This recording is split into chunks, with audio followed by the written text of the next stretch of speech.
NTPC company এইখিনিকে আমি ঘূৰাই যে আজি পালোঁ ছাৰক যে কি ভাষাৰে আমি অভিনন্দন দিম ভাষা বিচাৰি নাপাওঁ। এইখিনি আজি আমাৰ ভাল লাগিছে, গাঁৱৰ মানুহখিনিও চবেই ভাল পাইছে। মই গাঁৱৰা হয়, এই গাঁৱৰে এইখিনি আৰু কি। মোৰ কিমান বিঘা মাটি আছিল?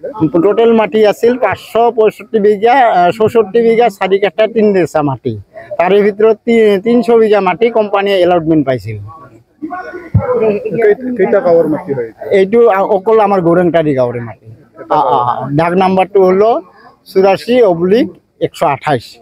এই মাটির দাগ নাম্বারটো আমি এই থকা মাটিখিনি। কোনে দিছিলে? কোম্পানী এইটো দিছিল তেতিয়া বিপিএফ সরকারে আছিল। 2010 বিপিএফ সরকারে আছিল, তেতিয়াই হৈছিল। আপোনালোকে গম পোৱা নাছিলে নেকি? মই গাঁওবুঢ়া হিচাপে নাজানো, নহ'লে মই জানিলেতো মই আগতে ৰাইজক কথাখিনি প্ৰকাশ কৰিব পাৰিলোঁ হয়। ৱেষ্টাৰ্ণ লেণ্ড বিভাগৰ ৰঞ্জিত বসুমতাৰী ডাঙৰীয়া। ইয়াত আমাৰ যিটো হাগ্ৰামা মহিলাৰীয়ে 2010-13 এপ্ৰিলত যিটো আমাৰ বম দিছিল ইয়াত, কিন্তু আমাৰ এই কিছুদিন আগতে ব্ৰাছ হৈছিল। তো আমি আজি যিটো শান্তি হৈছোঁ, আমাৰ বসুমতাৰী ডাঙৰীয়াই যেতিয়া আমাক আজি ৰাইজৰ মাজত এইখিনি আমাক বুজাই দিলে, আৰু হাগ্ৰামা মহিলাৰী আৰু দেৰচাত বসুমতাৰী আমাক যিটো বিপদত পেলাইছে, তেওঁলোকক আমি ভোট দিছিলোঁ, এইটো সঁচা কথা। তেওঁ চুপি হিচাপে আমাক উঠাই দিলে। আৰু যেতিয়া আমি শুনা পালোঁ যে এনটিপিচি কোম্পানীক তেওঁলোকে চৰকাৰ হিচাপে দি দিছে আমি আমাৰ মাটিটো ৰাইজক নজনাকে, আমি তাক ভোটে দি আছিলোঁ, তাৰ লগতে চলি আছিলোঁ। কিন্তু এই যিটো কণ্ডিশ্যন লগাইছে, সেই ক্ষেত্ৰত বিপিএফ দলে আমাৰ যিটো ক্ষতি কৰিছে ৰাইজৰ, ইয়াতকৈ বেলেগ কোনো ক্ষতি কৰিব লগা নাই। তাক আমি ভোট দিছোঁ, তেওঁ বিয়া শ্ৰাদ্ধত যিকোনো ক্ষেত্ৰত হেল্প কৰিছে, আহিছে, কিন্তু কোনো ৰাস্তা ঘাটৰো কাম কৰা নাই।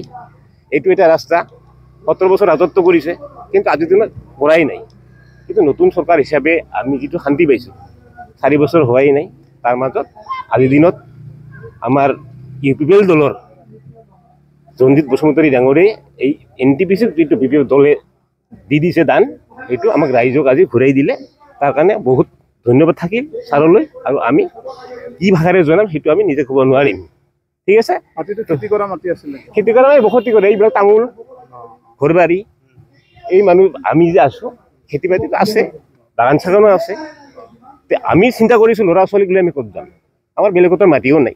ইয়াতে গাঁওবুঢ়াই যিটো কৈছে 500 বিঘা ইমান আছিল, যোনটো মাটিত ঘৰ বাৰী আছে এইটো ঘৰ টোটেল 560 বিঘা 65 বিঘা হৈছিল ন। তো তাৰ মাজত আমাক এইটো বিপদত পেলাইছে কোনে? এই বিপিএফ দলে।